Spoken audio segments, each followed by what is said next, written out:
అందరికీ నమస్కారం. పవన్ పర్యటనలో అపశృతి, పాపకి పరిస్థితి విషమం. ఈ విషయాన్ని తెలుసుకుంది వీడియో కంప్లీట్గా చూడండి. అప్పుడే మీకు కంప్లీట్ ఇన్ఫర్మేషన్ ఏంటో అర్థమవుతుంది. అదేవిధంగా చాలామంది వీడియో చూస్తున్నారు కానీ సబ్స్క్రైబ్ చేసుకోవడం మాత్రం మర్చిపోతున్నారు. దయచేసి సబ్స్క్రైబ్ చేసుకోండి. సబ్స్క్రైబ్ చేసుకోవడం వల్ల నేను చేసే ప్రతి ఒక్క అప్డేట్ మీరు ముందుగానే పొందగలుగుతారు. అదేవిధంగా చాలామంది లైక్ చేయడం మర్చిపోతున్నారు. దయచేసి లైక్ చేయండి. లైక్ చేయడం వల్ల ఈ ఇన్ఫర్మేషన్ మనం చాలామందికి రీచ్ అయ్యేలా అవుతాం. ఇంక లేట్ చేయకుండా వీడియోకి వెళ్ళిపోదాం.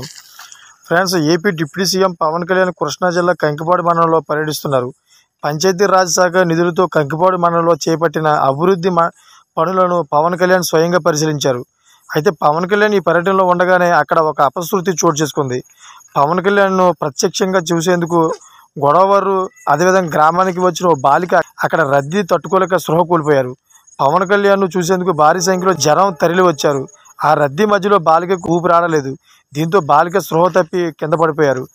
అది గమనించిన బాలిక తండ్రి వెంటనే ఆ చిన్నారిని తన బైక్ పైన సమీపంలో ఆసుపత్రికి తీసుకెళ్లారు.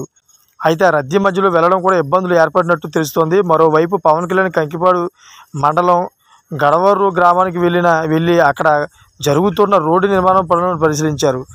ఆర్అండ్బి శాఖ ఇంజనీర్లతో కలిసి రోడ్డు మందం, నాణ్యత, పనితీరును తెలుసుకునేందుకు రోడ్డు పైన ఒక పక్కన చిన్న గొయ్యిని తవ్వి పరిశీలించారు. రోడ్డు కాంట్రాక్టర్స్ రోడ్డు నిర్మాణంలో అన్ని ప్రమాణాలను పాటిస్తున్నారా లేదా అని ఆరా తీశారు. అయితే అభివృద్ధి పనులు, నిర్మాణాల నాణ్యత విషయంలో రాజీ పడకూడదని అధికారులు కూడా సూచించారు. చూసారా ఫ్రెండ్స్, లేటెస్ట్ అప్డేట్స్ కోసం ఛానల్ సబ్స్క్రైబ్ చేసుకోండి. Thank for watching friends.